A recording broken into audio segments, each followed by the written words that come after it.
সবাইকে স্বাগত জানিয়ে শুরু করছি আমাদের আজকের ক্লাসটি। স্ক্রিনে আপনারা শুরুতেই যে অঙ্কটা দেখতে পাচ্ছেন, বলা হচ্ছে দুটি সংখ্যার যোগফল তাদের বিয়োগফলের দ্বিগুণ, সংখ্যা দুটির অনুপাত কত। এটা 18তম শিক্ষক নিবন্ধন স্কুল সমপর্যায় 2 তে এসেছিল। তো এই অঙ্কটা যদি আমরা সলিউশন করতে চাই তাহলে দেখেন আমরা কিন্তু পরীক্ষার প্রশ্নপত্রের পাশেই যে ফাঁকা জায়গাটা থাকে সেখানেই কিন্তু আমরা সলিউশন করার চেষ্টা করি। তো এই অঙ্কটার ডিটেলস মেথড রয়েছে, পাশাপাশি কিন্তু শর্টকাট মেথডও রয়েছে। তো আমরা শর্টকাট মেথডে এই অঙ্কটা সলিউশন করার চেষ্টা করব। খেয়াল করে দেখেন তো কি বলা হচ্ছে। বলা হচ্ছে দুটি সংখ্যার যোগফল তাদের বিয়োগফলের দ্বিগুণ, অর্থাৎ সংখ্যা দুইটার যোগফল যা হবে সেটা তাদের বিয়োগফলের দ্বিগুণ হবে। এখন বলা হচ্ছে সংখ্যা দুইটির অনুপাত কত। তার মানে এই যে ক নম্বর, খ নম্বর, গ নম্বর এবং ঘ নম্বরে যে সংখ্যা দুটো করে দেওয়া আছে, এই প্রত্যেকটাই তো এটা প্রথম সংখ্যা, এটা দ্বিতীয় সংখ্যা, এটা প্রথম সংখ্যা, এটা দ্বিতীয় সংখ্যা, একইভাবে বাকি দুটাতেও রয়েছে। তাহলে আমরা এই কন্ডিশনটা একটু যাচাই করার চেষ্টা করি। আচ্ছা বলেন তো দেখি, দুটি সংখ্যার যোগফল, তার মানে এই দুটি যদি সংখ্যা হয় তাহলে 2 এর একে কত হয়? 3।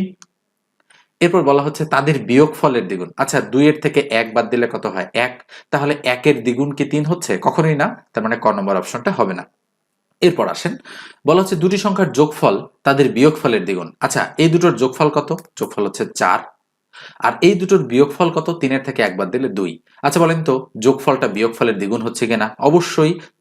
2 এর দ্বিগুণ হচ্ছে 4, তার মানে নিঃসন্দেহে খ নম্বর অপশনটা আমাদের কিন্তু রাইট। দেখেন সঠিক উত্তর কিন্তু খ। জাস্ট এইভাবে আপনি যদি পরীক্ষার হলে চিন্তা করেন তাহলে কিন্তু খুব দ্রুত অঙ্কটা সলিউশন করতে পারবেন। কিন্তু যদি আপনি মনে করেন যে না আমি ডিটেইলস মেথডে করতে চাই, সেক্ষেত্রে কিন্তু আপনার বেশ কিছুটা প্রবলেম হবে এবং আপনি কিন্তু টাইমলি অঙ্কটা সলিউশন করতে পারবেন না। এরপর আমরা পরের অঙ্কে চলে যাচ্ছি।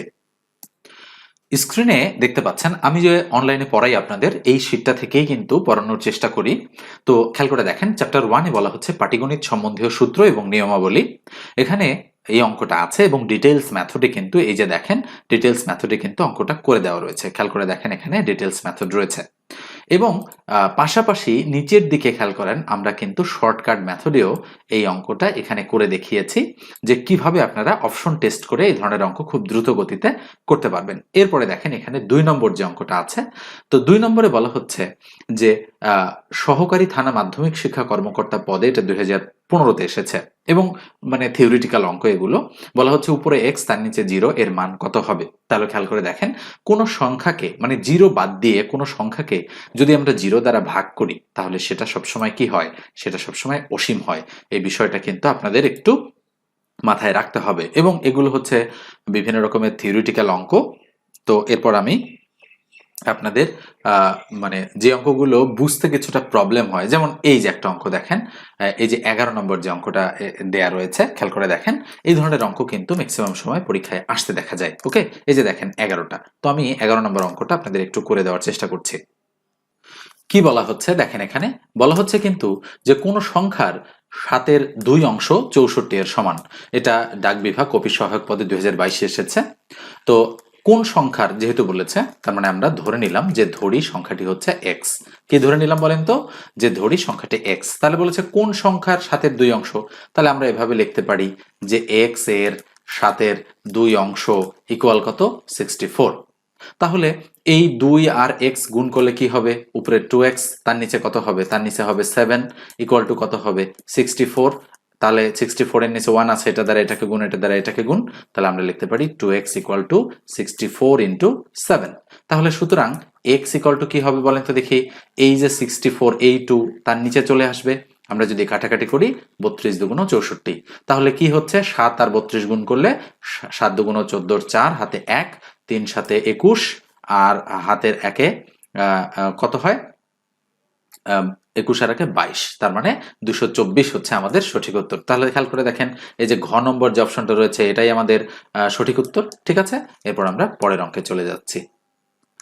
স্ক্রিনের 12 নম্বর যে অঙ্কটা রয়েছে, 12 নম্বর অঙ্কটা একটু দেখেন। বলা হচ্ছে রোমান সংখ্যা MMDCL XXXVII, এটা ডাক অধিদপ্তরে উপজেলা পোস্টমাস্টার পদে 2010-এ এসেছে। তো এই ধরনের অঙ্ক আসতে দেখা যায় রোমান সংখ্যা সম্পর্কিত। তো মনে রাখবেন একটা বিষয়, যে এই যে রোমান সংখ্যা এগুলো কিন্তু আসলে আমাদের নন পজিশনাল সংখ্যার এক্সাম্পল। নন পজিশনাল সংখ্যা এবং পজিশনাল সংখ্যা নিশ্চয়ই আপনারা চেনেন। তো এটা নন পজিশনাল মানে কি? মানে হচ্ছে এর শুধু স্বকীয় মান আছে কিন্তু অবস্থানগত কোনো মান নেই, তাই এগুলো হচ্ছে নন পজিশনাল।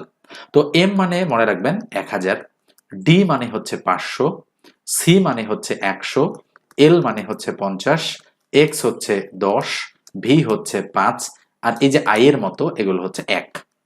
তাহলে নিঃসন্দেহে এই বিষয়গুলো আপনারা জানেন।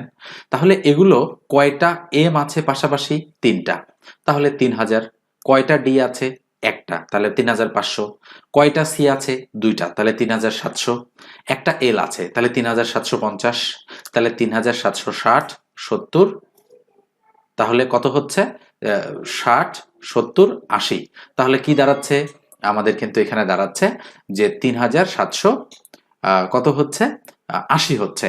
আর 5 এ 85, 8 2 এ 87। কিন্তু খেয়াল করে দেখেন এখানে কিন্তু একটু ভুল হয়েছে অঙ্কটা তুলতে, অর্থাৎ এখানে একটা এক্স ছিল না। এইটা যদি আপনারা একটু খেয়াল করে দেখেন প্রশ্নটা, তাহলে এখানে কিন্তু এক্স আছে কয়টা? 2টা। এখানে কিন্তু তুলতে কিছুটা মিস্টেক হয়ে গিয়েছে, একটা এক্স অতিরিক্ত এসেছে। তো যাই হোক, তো এক্ষেত্রে যদি পরীক্ষায় এরকম অঙ্ক আসতো তাহলে কিন্তু অ্যান্সার হতো কোনোটিই নয়, কারণ অ্যান্সারটা কিন্তু সেখানে নেই।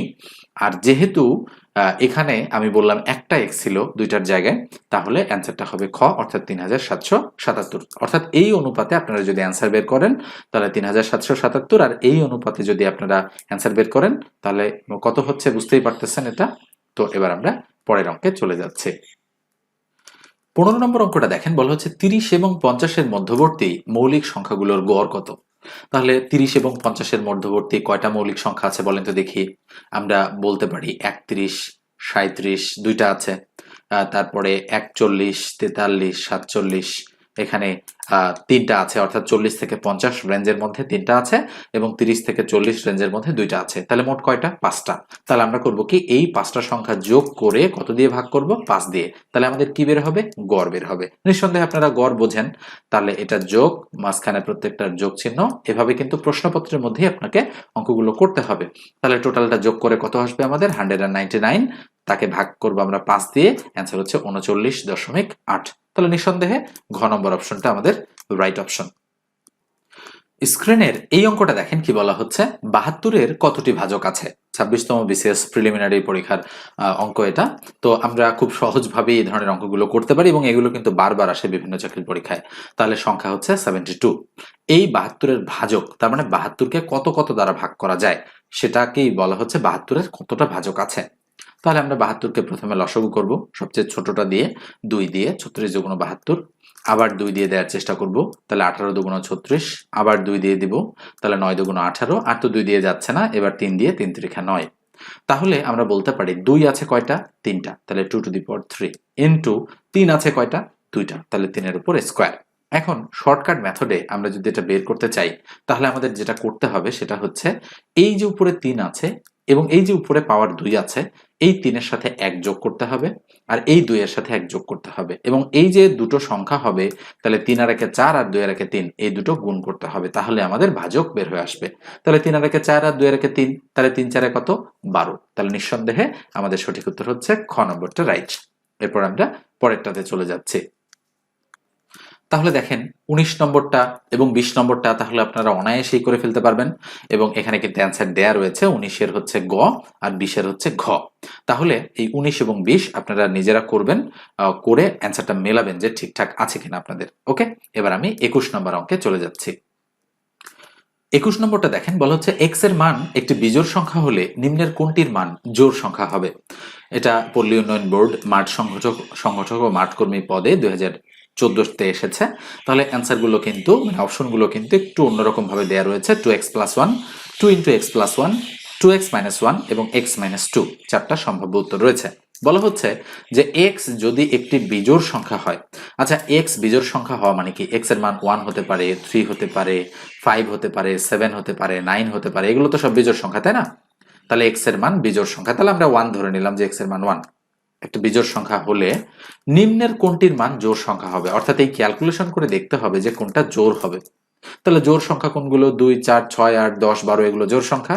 তাহলে আমরা একটু ক্যালকুলেশন করে দেখি। তাহলে 2 × x, x মানে তাহলে 2 × 1 + 1, তাহলে 2 1 2, 2 1 3, তাহলে এটা তো বেজোড় হচ্ছে, এখানে তো জোড় চেয়েছে, তাই না? তার মানে এটা উত্তর হবে না।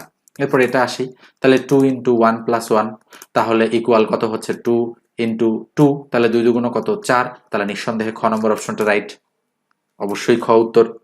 এবার এটা যদি আপনি চেক করে দেখেন তাহলে কি হচ্ছে 2 ইন্টু এক্স, তাহলে 2 ইন্টু 1 মাইনাস 1, তাহলে 2 থেকে 1 বাদ দিলে 1, এটা তো বেজোর, তাই না? এবার এটা আসেন, তাহলে কি হবে x মাইনাস 2, তার মানে 1 মাইনাস 2 ইকুয়াল টু মাইনাস 1, এটাও হচ্ছে না উত্তর, এটা মাইনাস আসছে, নেগেটিভ আসছে, এটা তো উত্তর হবেই না, তাই না? তাহলে নিঃসন্দেহে খ নম্বর অপশনটা আমাদের রাইট। এখানে দেখেন আমরা সুন্দর করে এখানে লিখে দিয়েছি যে কোনটার মান কিভাবে বসিয়ে, যেন আপনারা এটা দেখলেই বুঝতে পারেন যে কিভাবে অঙ্কটা করা হয়েছে অপশন টেস্ট করে। ঠিক আছে, এরপর আমরা পরের অঙ্কে চলে যাচ্ছি।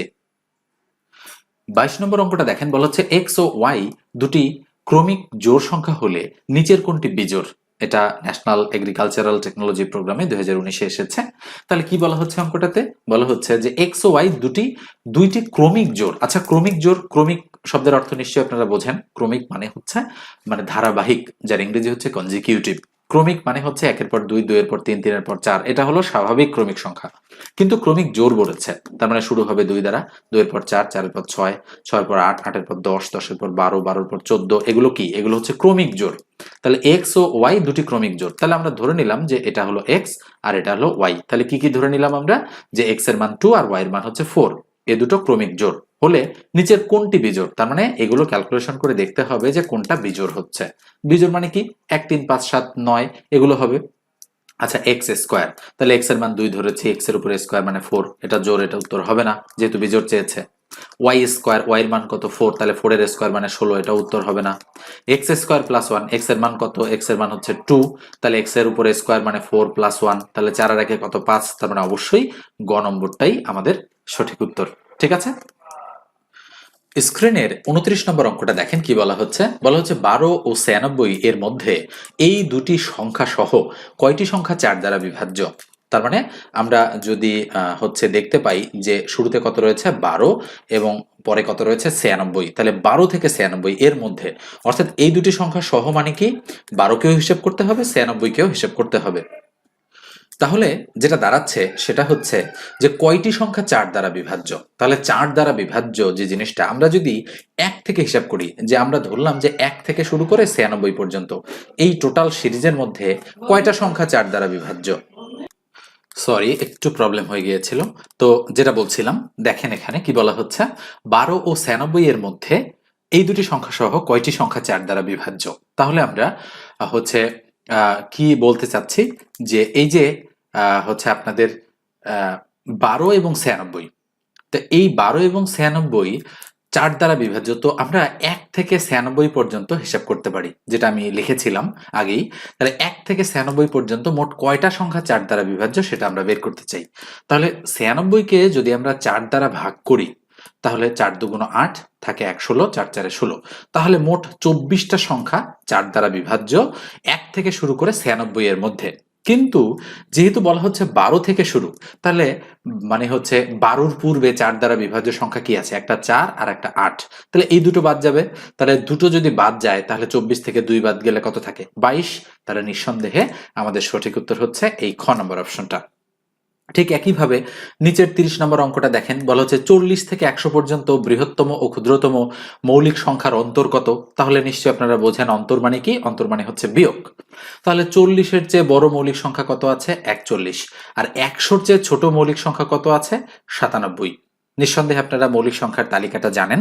2 3 5 7, 11 13 17 19, 23 29, 31 37, 41 43 47, 53 59, 61 67, 71 73 79, 83 89, 97। তাহলে যেহেতু বলা হচ্ছে 40 থেকে বড় কিন্তু 100 থেকে ছোট, বৃহত্তম এবং ক্ষুদ্রতম, তাহলে আমরা যদি 97 থেকে 41 মাইনাস করে দেই, কত থাকে? 6 আর 5, তাহলে 56 বা 56। তাহলে নিঃসন্দেহে আমাদের সঠিক উত্তর হচ্ছে খ নম্বর অপশনটা। তাহলে নিশ্চয়ই আপনারা বুঝতে পেরেছেন যে কিভাবে এই ধরনের অঙ্কগুলো সলিউশন করতে হয়। স্ক্রিনের এই অঙ্কটা দেখেন, 0.002 তার উপর হোল স্কয়ার ইকুয়াল টু কত? এটা হচ্ছে প্রাইমারিতে এসেছে 2013 সালে।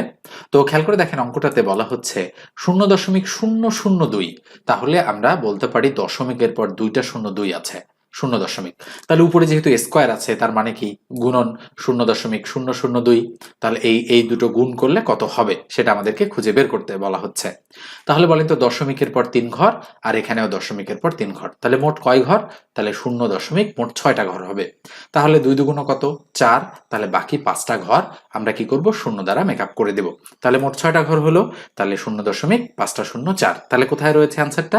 0.504 ঘ নম্বর অপশনে রয়েছে। তো এই হচ্ছে আমাদের আজকের আলোচনাটা মোটামুটি আমরা ছোটই রাখলাম, এবং আজকে কিন্তু এই শীট থেকে শুরুর দিকে যে ইজি অঙ্কগুলো আছে আমরা এই ইজি অঙ্কগুলো আপনাদেরকে করে দেওয়ার চেষ্টা করলাম। আমরা ধীরে ধীরে ধীরে ধীরে অন্যান্য চ্যাপ্টারে এবং কঠিন অঙ্কগুলোতে আস্তে আস্তে প্রবেশ করব। ঠিক আছে? তো এই যে ভিডিওটা আপনারা যে দেখলেন, ঠিক আছে, তো কোথাও যদি কোনো প্রবলেম মনে হয় অথবা লেখাগুলো দেখতে ছোট মনে হলে আপনারা কমেন্ট করবেন কমেন্ট সেকশনে, বা দেখতে মানে যদি ঝাপসা লাগে সেটাও আপনারা কমেন্ট করে জানাবেন। আর যদি ঠিকঠাক শুনতে এবং দেখতে পারেন তাহলে আপনারা ওকে লিখবেন যে না ভিডিওটা ঠিকঠাক আছে। আমি একটু অন্যভাবে ভিডিওটা রেকর্ড করার চেষ্টা করেছি, পর্যাপ্ত ডিভাইস আমার কাছে এই মুহূর্তে নেই, বিধায় আমি একটু অন্যভাবে ভিডিওটা তৈরি করলাম। তো ধন্যবাদ সবাইকে। যদি কেউ সাবস্ক্রাইব না করে থাকেন তাহলে সাবস্ক্রাইব করবেন, আর ফেসবুক পেজ থেকে দেখে থাকলে পেজটা ফলো দিয়ে রাখবেন। ভালো থাকবেন, সুস্থ থাকবেন।